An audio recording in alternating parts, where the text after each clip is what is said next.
it always seems like it's okay, but then whenever I actually go live, I always got to straighten it out. It's weird.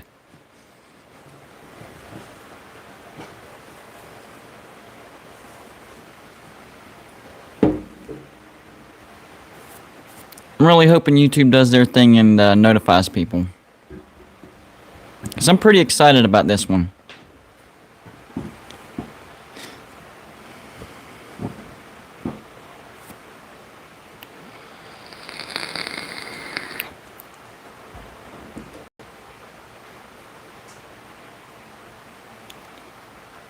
I'm not, I'm not like the bragging type of person, but I do get excited whenever I predict something and I get laughed at for it and it actually comes true. That actually excites me when that happens. So even though I'm not, a braggedy type of person, I like to show my joy when that happens. By the way, give me a thumbs up if you can hear me, because I got my mic plugged up and I'm making sure it works. Can y'all hear me? Give me a thumbs up or a thumbs down. Can you hear me? In the chat, give me a thumbs up or a thumbs down. Can you hear me?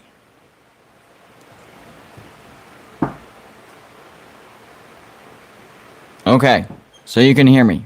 That's good. And thanks for responding, Mike. I appreciate that. So, pretty excited because there's some gifts that are starting to roll in. There was something that I predicted that is looking like it's going to happen. And today I did some switching around on my SEC predictions, and I'm getting a lot of, I don't want to call it hate, but major dislike from Gator fans in particular. They don't like that I have Florida falling down the 4th spot. Florida lost pretty much their entire offense. That's just how I see it. Florida didn't have a very good defense, but had an amazing offense. Still ended up with 4 losses last year. I correctly predicted them to win the East and still not have the best record as far as overall record out of all the teams in the East. And what happened? Florida won the East, and yet Georgia still had the best overall record. So the thing is, you can't please everybody. So I'm not going to try. I'm just going to call it the way I see it. And if I'm down on your particular team, I'm sorry. It is what it is. Next year, maybe I'll be back up on your team. Who knows? Just like last year, I was a little down on Georgia, and Georgia fans were not liking it.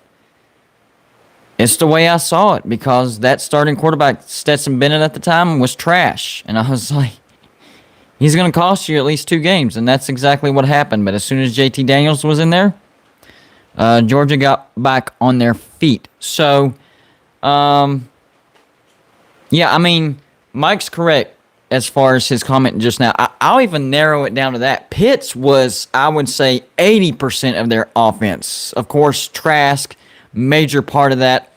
But Pitts, man, that dude could get open if 3 guys were covering him. That's how important he was to that offense. I'm not saying that Florida's going to fall out into oblivion and never come back. I'm just saying they're going to have a bad year this year. And in Florida terms, that means not winning the East. I still think they're going to get to a bowl. But I'm thinking 7-5, 8-4. That's really where my mind's going because of that offense. So, if you're a Florida fan, talk all the trash you want. That's just how I see it for this year. There's always next year. It could be worse. You could be a Tennessee fan. It's going to be a really bad year for Tennessee. But anyways, so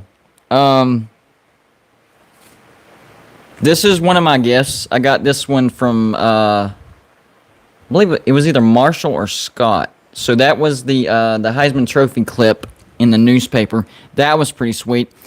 And then I got this, what I'm about to show you. I got this one from Jim. Jim is one of my original subscribers. He subbed when I was less than 100 subscribers. We're about to break 1,300. So that was almost 2 years ago. So he sent me this, and I really like it, even though it's not my team. But I talk to Uncle Lou a lot, so I enjoy this particular gift because I watched a video of Uncle Lou's one time where he bet if Georgia didn't win the national championship, he had to drink how many year ever old it was at the time. I think it was like 36 or 37-year-old Coke bottle that hadn't been opened. And I think it was pretty much, y'all tell me if y'all have seen that video. I think this was pretty much it. Yeah, the 1980. This might be showing up backwards, so you might, I don't know. Stick your phone in the mirror or something, I don't know. But trust me, this is the 1980 undefeated season, unopened Georgia National Championship Coke bottle that they made, limited edition. Jim sent that to me in the mail. That's pretty awesome. I'm definitely going to let Lou know that I have this. I don't know if I'm sure he had some backups before he drank that 20-ounce Coke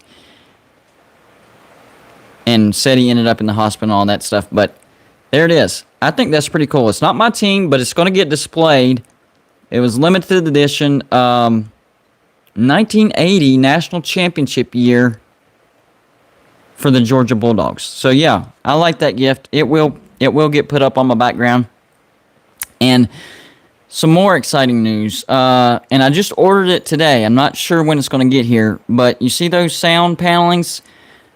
They're about to come down. Today I ordered my gold and blue sound panelings. Not exactly sure like the design or the layout that I'm going to do it, but I'm going to take those down and I'm going to put up the gold and blue sound panelings behind me. It's going to look really, really good, and it will fully reflect this channel. This is not a West Virginia channel. Don't get it twisted. No, it's not. If you're a subscriber, you already know. This is not a West Virginia channel.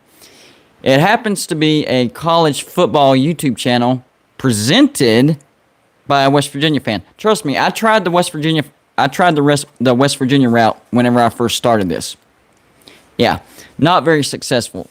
So I switched over to, just covering college football in general because I've been obsessed with college football since, I'd say 6 years old, maybe 7, so a good 30 years. So, yeah, I can call it an obsession. And it's actually the reason why I started the YouTube channel, because my family was like, we're sick of you infiltrating pretty much every conversation with college football. Find an outlet.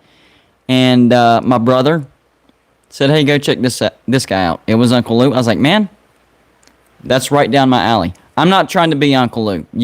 Uncle Lou is Uncle Lou.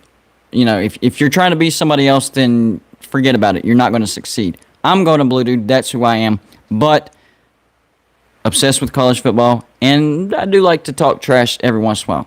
Speaking of which, so towards the end of this past week, it was announced that a expansion for the playoffs format is going to be introduced and will be voted on, probably passed, and they're leaning towards the 12-team format. And what they're going to do is they're going to give first-round byes to the top 4 seeds, and then those first-round matchups, it's going to be home playoff games in college football. You think about the NBA, the NHL, the NFL, the MLB.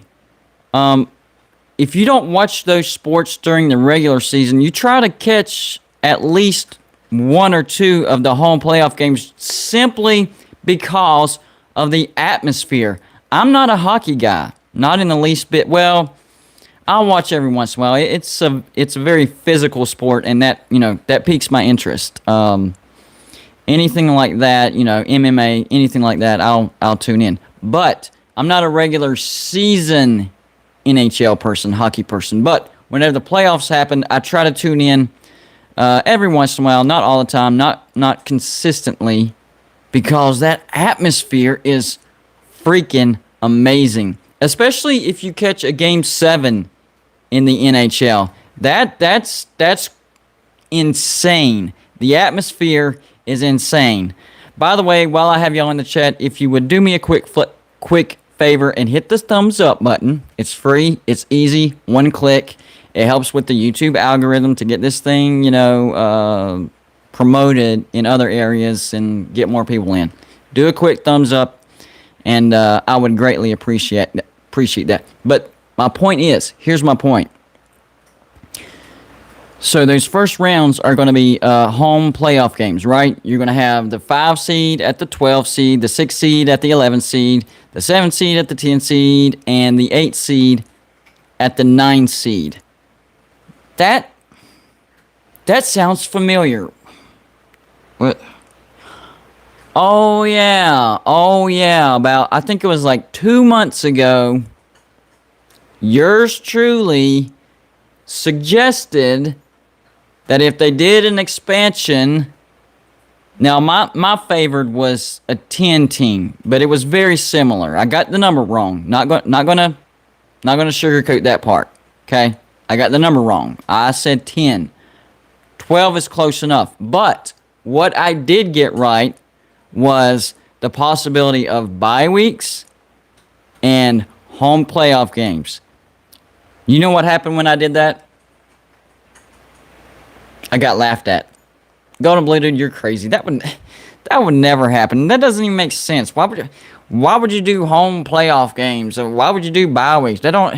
That's crazy. You live in La La Land. No, the reason I suggested that is because if you're going to expand the playoffs, you have to offer a reward to the teams to get higher seeds. Because if you don't, here's what's going to happen. Towards the end of the season, a team that knows that they're already in the playoffs might decide to take a game off or two. They don't care what seeding they get. They don't care what team they play because they know they're pretty stinking good.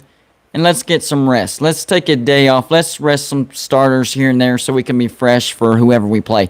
Well, if you give incentives, those teams won't do that. And those incentives are first top 4 seeds get a first round bye. You get to take that first week off. But even if you don't make those top 4 seeds, if you get the next 4, you get a home playoff game. Who wants to play on the road? Nobody. So you better believe that teams are not going to be wanting to play road playoff games. So it's going to be a battle down to the very last game. So this excuse that people are using, this is going to diminish regular season games because the beauty of college football is every game matters. One game can knock you out. Well, guess what? Every game still matters because nobody wants to play a road playoff game. And on top of that, a bye week would be even better. So no, it does not diminish the regular season. So here's the thing.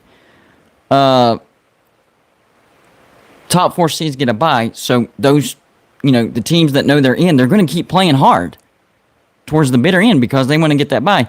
Even teams that, pretty sure they're not top 4, they still want to get the next 4. So they play a home playoff game. So there's plenty of incentives there. And I don't know if they're going to do this, but I highly encourage the playoff committee to take the bowls out of the playoffs.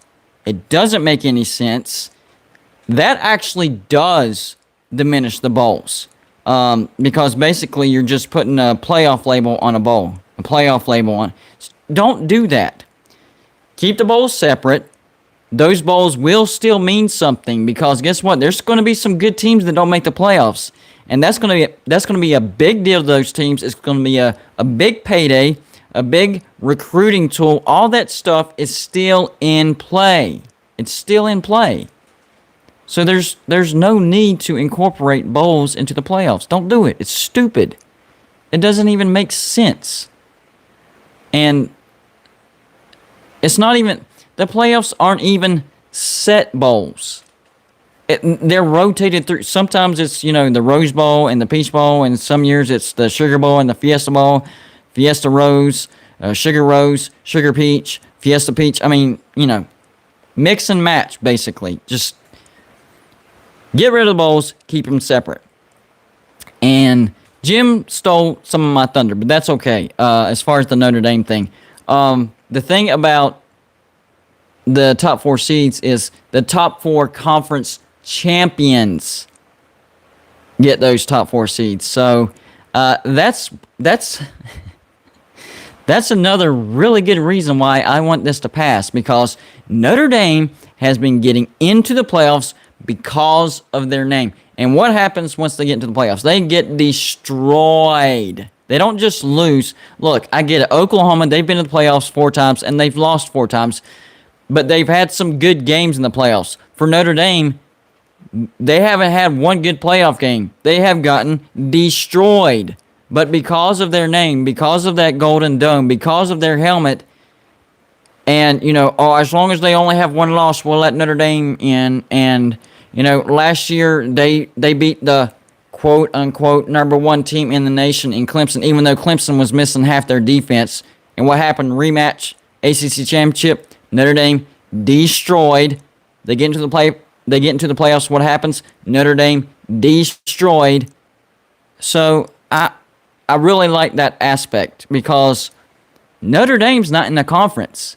So they can't ever be a conference champion. So they can't ever get a bye. So I'm really hoping that this might, it might actually incentivize Notre Dame to actually get in a conference. Personally, I don't care about Notre Dame. I really don't. I could care less. I could care less if they're in a conference or not. But I'm sick of their name being so important that they get the benefit of the doubt pretty much over anybody without having to win a conference championship. Notre Dame has never won a conference championship, even including last year when they were in the ACC. They went to the ACC championship and lost. So Notre Dame's official record in conference championship games is 0-1.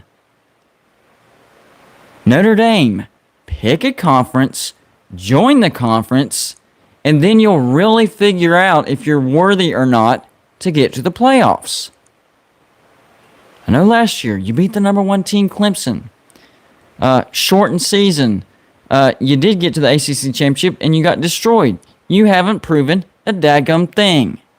So that was one part of this rule that I particularly enjoyed. I mean, I enjoyed the whole thing because, I was saying it and people laughed at me, and I like proving people wrong.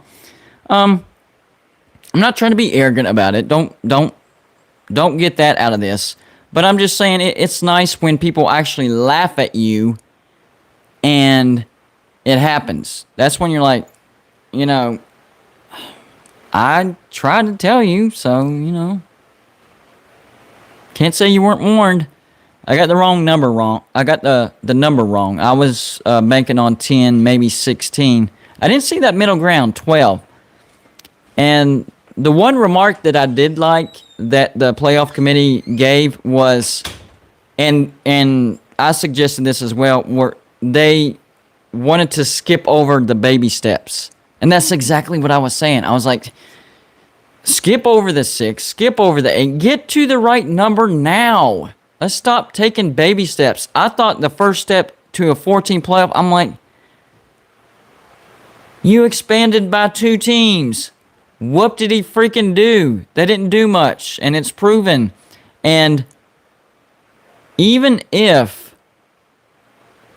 the same teams keep dominating, that's fine. Whatever. That's the point of the playoffs, the best teams to win. So even if the same teams dominate these playoffs, that's fine. But I guarantee that there are going to be better matchups, that there's going to be better games, especially those home playoff games. Man, that's going to be glorious. I'm not even going to lie. That's going to be glorious. One particular game that I saw that would have happened last year that actually did happen, the only thing that would have changed would have been the venue, was Georgia and Cincinnati. Okay, Cincinnati would have been the 8th seed, and Georgia would have been the 9th seed, right? So they did end up playing in the Peach Bowl, and Cincinnati essentially had the game won, and then JT Daniels pulls a rabbit. Georgia comes back and wins. Great game. If this format would have been in, it would have actually been Georgia at Cincinnati. Oh, yeah. That would have been a good game. And I think that Cincinnati would have had a better chance. Well, they actually had a pretty good chance to beat Georgia. I take that back. I think Cincinnati would have beaten Georgia in that scenario because we saw on a neutral field against the best Georgia team that we've seen all year, because at the end of the year, Georgia was running on all 8 cylinders. Honestly, they look like a playoff team. I'm just going to be honest with you, and that's what I was saying towards the end of the year.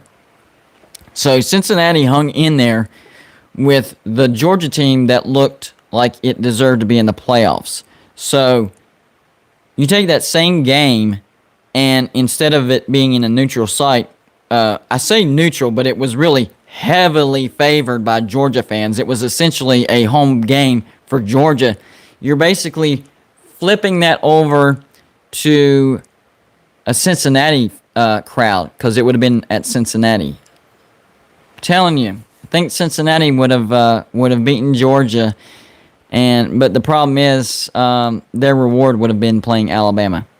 So I don't know how that would turn out. Like I said, Alabama probably still would have won the national championship last year under the 12-team format. The same teams might do the same thing, and that's okay. I understand. But there's more storylines. There's more chances. You're giving teams a chance to compete. Think back. I don't know who your particular team is because I have several people in here right now. But think back in the past, I don't know, decade or so. How many times did your particular team, they were really, really good, probably the best they've been in a long time. You're like, dadgummit, if this would have happened or that would have happened, we could have made the playoffs and probably made some noise. And under the 12-team format, that year your team would have made it. You know what year comes to my mind. You already know. West Virginia 2007. I'm telling you, the 2007 West Virginia team is considered to be one of the greatest teams to ever not win a national championship. So, if this playoff format would have been existing back then, West Virginia would have been in, and I do believe that West Virginia would have won the national championship. I know that's hearsay. I'm not trying to go into all that. I'm just saying that's how my brain connects to it. So if you're, say, a North Carolina fan, there was a North Carolina team several years ago. They had 2 or 3 losses, really, really good, just not good enough to get to playoffs. They would have been in, and I think that North Carolina team would have done some damage. There was a year where Iowa, I don't know if we have some Iowa fans in the house, really, really good. I think they had 2 losses in the particular year that I'm thinking of, would have made the playoffs, would have done some damage. Northwestern, I think they would have done some damage. So many teams. So whoever you're a fan of, not named Alabama, not named Clemson, not named Ohio State, yeah. I would even say Georgia, and I know Georgia made it into the 2017. They got to the national championship and lost.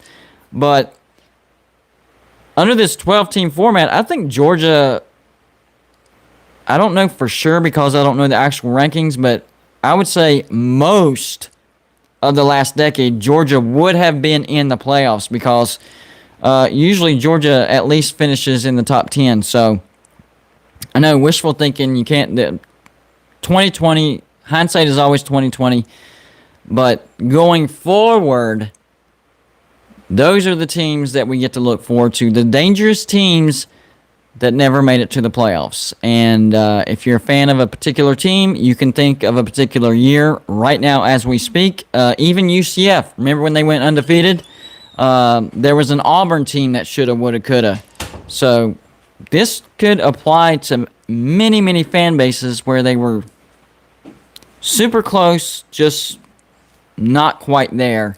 And I think this would have been the doorway to where they would have gotten in, and they were a super dangerous team. They just picked up one too many losses. But once they got into the playoffs, man, you just never know. And then on top of that, a home playoff game. I mean, a home playoff game in Morgantown, that would have been nuts. That would have been nuts. So hopefully West Virginia gets back to that level. And honestly, yeah, I can say this with confidence. I think that I would actually rather West Virginia get maybe a 5, maybe a 7 seed and get that first round home playoff game. I know the bye helps a lot in extra weeks of rest, but man, a home playoff game in Morgantown, I can't pass that up. So I think as far as a first playoff experience, I would probably prefer that 5-12 matchup where the game would be in Morgantown, and then the next game would actually be a 4 seed. So that's actually not a bad draw. So yeah, I would take that as far as a first playoff experience. I would want West Virginia to get that 5 seed, home game in Morgantown, and then the next game we would play the weakest of the 4 seeds. So that 5 spot might actually be very, very coveted going forward. You don't get the bye. That's the only downside. But you get a home playoff game, and you would get, quote, unquote, the weakest of the top 4 conference champions. So, yeah, that's not a bad draw at all. Now, the 8-9 matchup, yeah, you would get the strongest out of the last 4, and then you'd have to go on and play the strongest of the top 4 conference champions. So, yeah, that draw looks the least attractive as far as wanting that to be your first playoff experience. That's just me. Don't know if y'all watched my earlier SEC East prediction video, but Kentucky is looking more and more appealing to me, especially since they added a stud on defense and a pretty daggum good wide receiver on the offense as well. My original rankings: Georgia, Missouri, not Florida, Missouri, and then Florida, then Kentucky, South Carolina, Tennessee, and Vanderbilt. Well, with the new developments, still have Georgia number 1. They have the best talent in the East. But all the way up to number 2 is Kentucky. Kentucky is going to be a dangerous team. In my prediction, I had them going 10-2. I feel good about that prediction. But a 9-3, I think, might be more in line. Maybe. I still think that would be good enough to get second in the SEC East. And behind them, Missouri, that's where Florida's going to be. 4th place. Florida fans are not liking that. I posted my updated SEC predictions in Florida groups. Did not get received well at all, and I understand that. But I'm telling you, if you're a Florida fan, you better brace for a big fall this year. I'm not saying Florida's going to fall off the face of the earth, but this year, you are going to fall. You lose too much on offense. And I think they fall down to 4th place. Still make a bowl. I have them going 7-5, but 8-4 is doable, whatever. I don't think anything above 8-4 is going to happen. I don't think the schedule allows it. Because automatic losses, here we go. The neutral game against Georgia, that is an automatic loss. A road trip to LSU, that is an automatic loss. So that's 2. The home game against Alabama, that is an automatic loss. 3 automatic losses, not toss-ups, automatic losses right there off the bat. And the other games that I have them losing at Kentucky, because I think Kentucky's going to be really, really good. and then at Missouri. So those two may be the two toss-up games, but both of those are road games. So, yeah, I'm pretty confident in saying that you're going to lose one of them. They're both road games. You're not going to be as good as you were last year.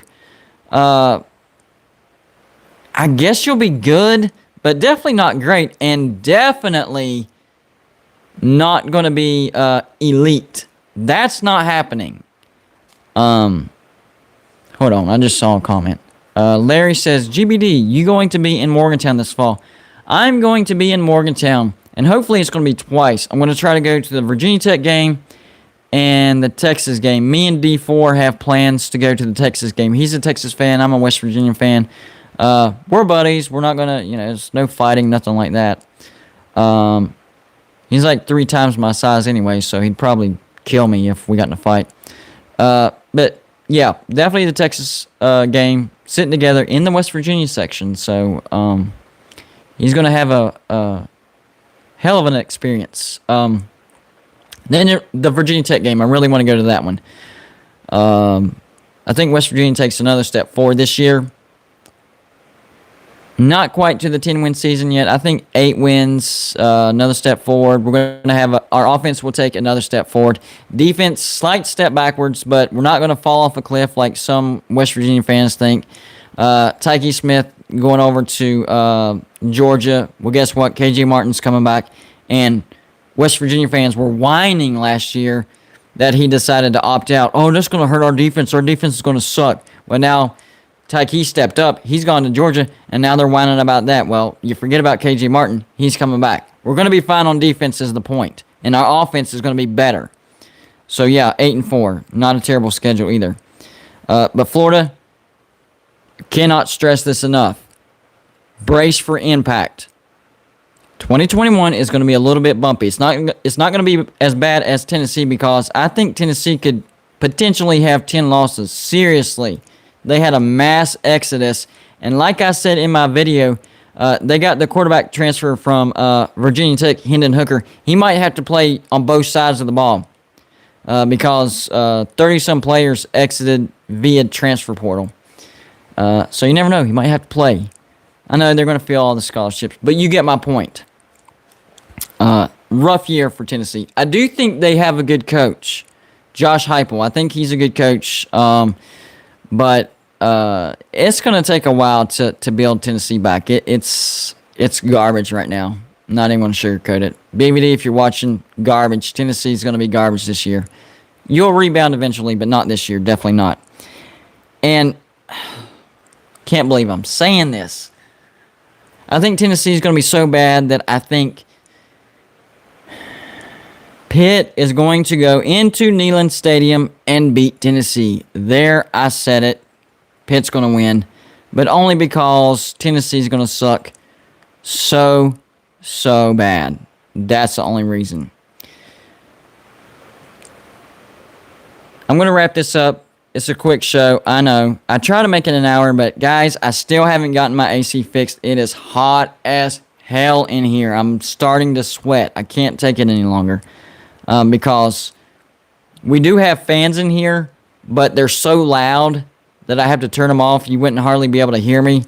So there's only so long that I can suffer for. I suffer for you guys.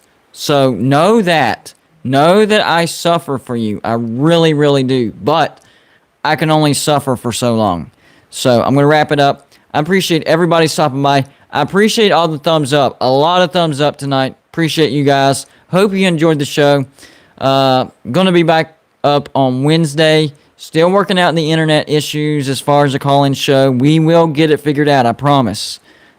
We just got to figure out the internet situation. I have satellite internet, so Wi-Fi sucks.